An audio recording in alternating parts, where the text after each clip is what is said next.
Rebuild Kerala പദ്ധതിയിൽ ഉൾപ്പെടുത്തി Ambalappuzha block പഞ്ചായത്തിന് അനുവദിച്ച മൊബൈൽ വെറ്റിനറി യൂണിറ്റിന്റെ പ്രവർത്തനത്തിന് തുടക്കമായി. എച്ച് സലാം MLA യൂണിറ്റിന്റെ ഫ്ളാഗ് ഓഫ് നിർവഹിച്ചു.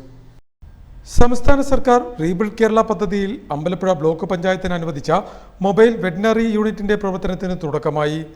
എച്ച് സലാം MLA വാഹനം ഫ്ളാഗ് ഓഫ് ചെയ്തു. വളർത്തുമൃഗങ്ങൾക്ക് അത്യാവശ്യ ഘട്ടങ്ങളിൽ ചികിത്സയ്ക്കായി ഡോക്ടറുടെ സേവനം വീട്ടുപടിക്കൽ ലഭ്യമാക്കുന്നതാണ് പദ്ധതി.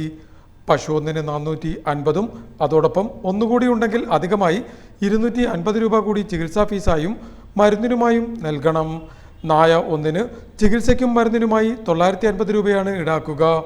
ഡോക്ടർ, ഡ്രൈവർ കം അറ്റൻഡർ എന്നിവരുടെ സേവനമുണ്ടാകും. 1962 എന്ന ടോൾ ഫ്രീ നമ്പർ വഴിയാണ് വീട്ടുപടിക്കൽ സേവനമെത്തുക. വെള്ളിയാഴ്ച ഒഴികെയുള്ള ദിവസങ്ങളിൽ വൈകിട്ട് 6 മുതൽ പുലർച്ചെ 5 വരെയാണ് പ്രവർത്തന സമയം. അമ്പലപ്പുഴ കൂടാതെ വെളിയനാട്, ചമ്പക്കുളം ബ്ലോക്കുകളിലും ഇതിന്റെ പ്രവർത്തന പരിധിയിൽ വരും. അമ്പലപ്പുഴ ബ്ലോക്ക് പഞ്ചായത്ത് ഓഫീസ് അങ്കണത്തിൽ സംഘടിപ്പിച്ച ചടങ്ങിൽ ജില്ലാ മൃഗസംരക്ഷണ officer doctor PV Arunodaya, block president advocate Sheeba Ragesh, Ambalappuzha വടക്ക്, അമ്പലപ്പുഴ തെക്ക് ഗ്രാമപഞ്ചായത്ത് പ്രസിഡന്റുമാരായ S Haris, Shobha Balan, chief veterinary officer doctor Rajeev, senior veterinary surgeon doctor Hema Nair, മൃഗസംരക്ഷണ വകുപ്പ് ഡോക്ടർമാർ, ഉദ്യോഗസ്ഥർ തുടങ്ങിയവർ ചടങ്ങിൽ സംബന്ധിച്ചു.